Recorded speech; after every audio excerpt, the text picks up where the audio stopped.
अब बढ़ते हैं खबरों की ओर। उड़ीसा के बालेश्वर में शुक्रवार शाम करीब 7 बजे एक बड़ा ट्रेन हादसा हो गया, जहां इस घटना में कोरोमंडल एक्सप्रेस ट्रेन के कई कोच तबाह हो गए।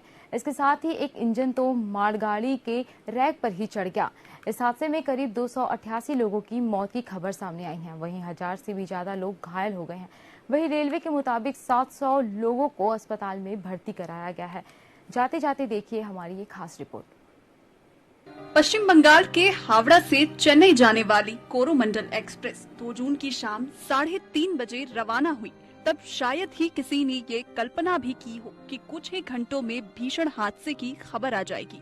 कोरोमंडल एक्सप्रेस ओडिशा के बालेश्वर में हादसे का शिकार हो गई।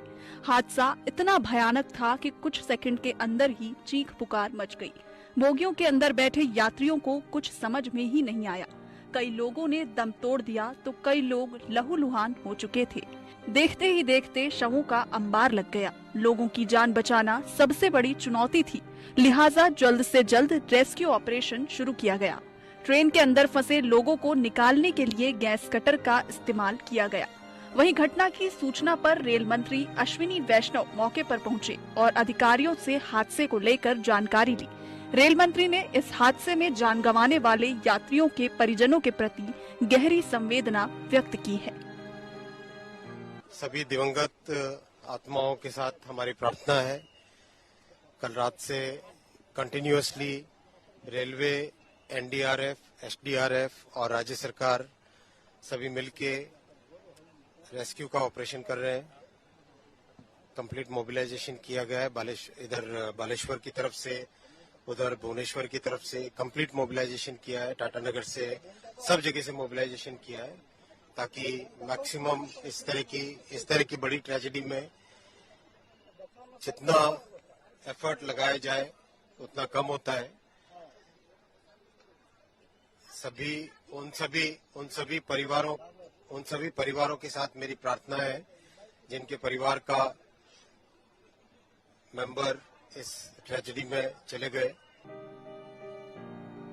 ओडिशा के बालेश्वर में शुक्रवार की शाम एक बड़ा ट्रेन हादसा हो गया, जहां बीती शाम हुए इस हादसे में स्टेशन के पास कोरोमंडल एक्सप्रेस और मालगाड़ी की आपस में टक्कर हो गई। इन ट्रेनों की टक्कर इतनी भयानक थी कि कोरोमंडल एक्सप्रेस पटरी से ही उतर गई और उसके कई डिब्बे दूसरे ट्रैक पर जा गिरे। जहां लोग कुछ समझ पाते उससे ही पहले कुछ देर में यशवंतपुर से हावड़ा जाने वाली ट्रेन उन डिब्बों से टकरा गई, जिसके बाद उन ट्रेन के भी 3 से 4 डिब्बे पटरी पर उतर गए। ट्रेनों की टक्कर के बाद बोगियां पटरियों पर ताश के पत्तों की तरह बिखर गई। इन डिब्बों की हालत देखकर ही अंदाजा लगाया जा सकता है कि उस वक्त का मंजर कितना खौफनाक होगा। कुछ ही पलों में साफ हो गया कि 3 ट्रेनों की टक्कर में कई जिंदगियों का सफर अधूरा रह गया।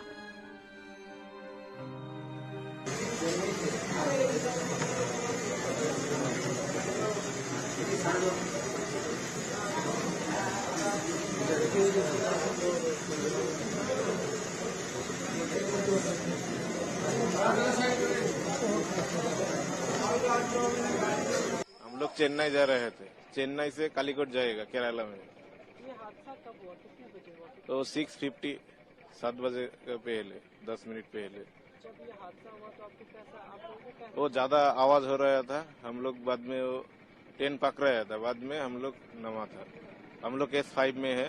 S5 का आदमी का कोई प्रॉब्लम नहीं हुआ, थोड़ा थोड़ा चोट आया था। आप लोग कितने लोग हैं? हम लोग 8 आदमी था। कहाँ जा रहे थे और क्या कर रहे थे? चेन्नई जा रहा था, पेंटिंग काम कर रहा था। आप यहाँ पे ठहरे हुए हैं, फिर आगे का प्लान क्या है आपका? हम लोग अभी घर में जाएगा, ऐसा है। घर वालों को आप लोग जानकारी? हाँ, जानकारी है। हम लोग बोला है, हम लोग ठीक है, कोई प्रॉब्लम नहीं हुआ हम लोग का। ओडिशा के बालेश्वर में हुए ट्रेन हादसे को लेकर पूरे देश भर में शोक की लहर है। वहीं इस घटना को लेकर देश के राजनीतिक दलों के नेताओं ने भी शोक व्यक्त किया है। वहीं पीएम मोदी ने भी हादसे को लेकर दुख जताया। इसके साथ ही उन्होंने केंद्रीय रेल मंत्री अश्विनी वैष्णव से बात की। केंद्रीय रेल मंत्री अश्विनी वैष्णव ने मारे गए लोगों के परिवारों को 10 लाख रुपए, गंभीर रूप से घायल लोगों के लिए 2 लाख रुपए और चोट लगने वालों के लिए 50,000 रुपए देने की घोषणा की है। ओडिशा के सीएम नवीन पटनायक ने बालासोर के अस्पताल का दौरा भी किया। राज्य सरकार ने एक दिन का राजकीय शोक घोषित किया है। इसी कड़ी में बालेश्वर में दुर्घटना स्थल पर पहुंची पश्चिम बंगाल की मुख्यमंत्री ममता बनर्जी ने भी बड़ा बयान देते हुए कहा कि ये राजनीति करने का समय नहीं है। रेल मंत्री अश्विनी वैष्णव और शिक्षा मंत्री धर्मेंद्र प्रधान के साथ मौजूद ममता बनर्जी ने कहा कि मैं यहाँ रेल मंत्री भाजपा सांसदों के साथ खड़ी हुई हूँ। वहीं छत्तीसगढ़ के मुख्यमंत्री भूपेश बघेल ने भी इस घटना को लेकर शोक जताया है।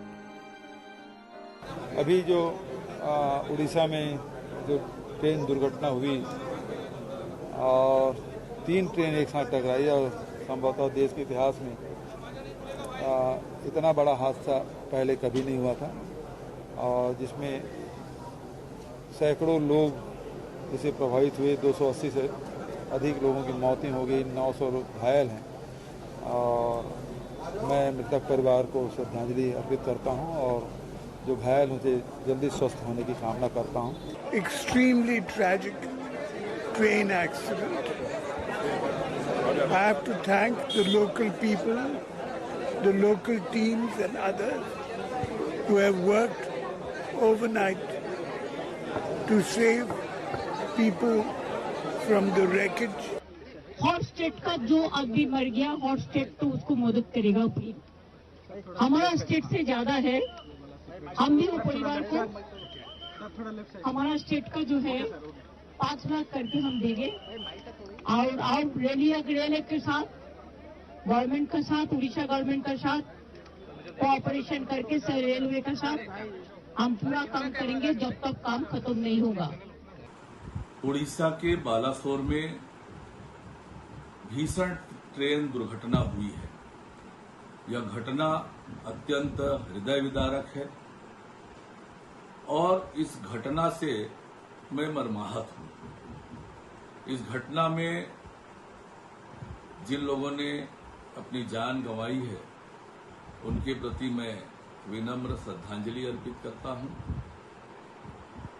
और परमपिता परमेश्वर से प्रार्थना करता हूं कि परमपिता परमेश्वर उन्हें अपने श्री चरणों में स्थान दे।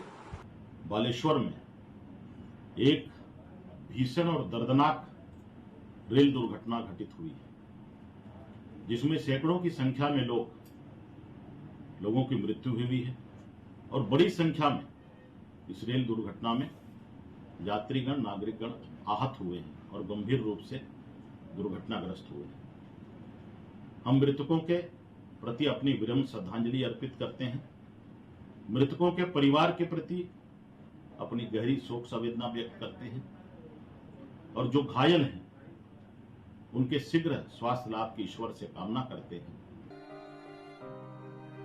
प्रधानमंत्री मोदी ने बालेश्वर ट्रेन हादसे के संबंध में स्थिति की समीक्षा के लिए एक उच्च स्तरीय बैठक की अध्यक्षता की। आपको बता दें कि इस बैठक में केंद्रीय गृह मंत्री अमित शाह और रेलवे के आला अधिकारी भी मौजूद रहे, जिसके बाद प्रधानमंत्री नरेंद्र मोदी उच्च स्तरीय बैठक खत्म होने के बाद शनिवार शाम करीब 4 बजे घटना स्थल पहुँच के बारीकी से स्थल का जायजा लिया। इस दौरान उन्होंने घटना की विस्तृत जानकारी ली और अधिकारियों को आवश्यक निर्देश भी दिए। घटना स्थल पर पीएम मोदी करीब घंटे भर रहे। वहीं घटना स्थल का जायजा लेने के बाद पीएम मोदी अस्पताल में जाकर घायलों से मुलाकात की और घायलों से उनका हालचाल भी जाना। इधर हादसे के बाद रेलवे ने अलग अलग स्टेशन पर हेल्पलाइन नंबर जारी किए हैं। आपको बता दें कि कोरोमंडल एक्सप्रेस में अभी भी यात्रियों के फंसे होने की आशंका जताई जा रही है। वहीं एनडीआरएफ और एसडीआरएफ के साथ ही सेना के जवान भी रेस्क्यू में जुटे हुए हैं और अनेक राज्यों के नागरिक इस यात्रा में कुछ न कुछ उन्होंने गंवाया है। जिन लोगों ने अपना जीवन खोया है, ये बहुत बड़ा दर्दनाक और वेदना से भी परे मन को विचलित करने वाला। जिन परिवारजनों को इंजरी हुई है उनके लिए भी सरकार उनके उत्तम स्वास्थ्य के लिए कोई कोर कसर नहीं छोड़ेगी। जो परिजन हमने खोए हैं वो तो वापस नहीं ले पाएंगे, लेकिन सरकार उनके दुख में, उनके परिजनों के दुख में उनके साथ है। सरकार के लिए ये घटना अत्यंत गंभीर है। हर प्रकार की जांच के निर्देश दिए गए हैं और जो भी दोषी पाया जाएगा उसको सख्त से सख्त सजा हो, उसे बख्शा नहीं जाएगा। बालेश्वर रेल हादसे में अब तक 288 से अधिक लोगों की जान जा चुकी है, जहां 1000 से भी ज्यादा लोग गंभीर रूप से घायल बताए जा रहे हैं।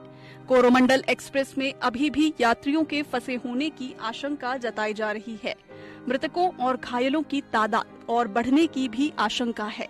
मौके पर रेस्क्यू ऑपरेशन अभी भी जारी है। हादसे के बाद जो तस्वीरें सामने आई हैं, वे ये बयां कर रही है कि हादसा कितना दर्दनाक है। एक दूसरे से चिपकी बोगियां, मालगाड़ी के डिब्बे पर चढ़ा कोरोमंडल एक्सप्रेस का इंजन और मौके पर बिखरे सामान हादसे का मंजर बयां कर रहे हैं। Bureau report, TV 24।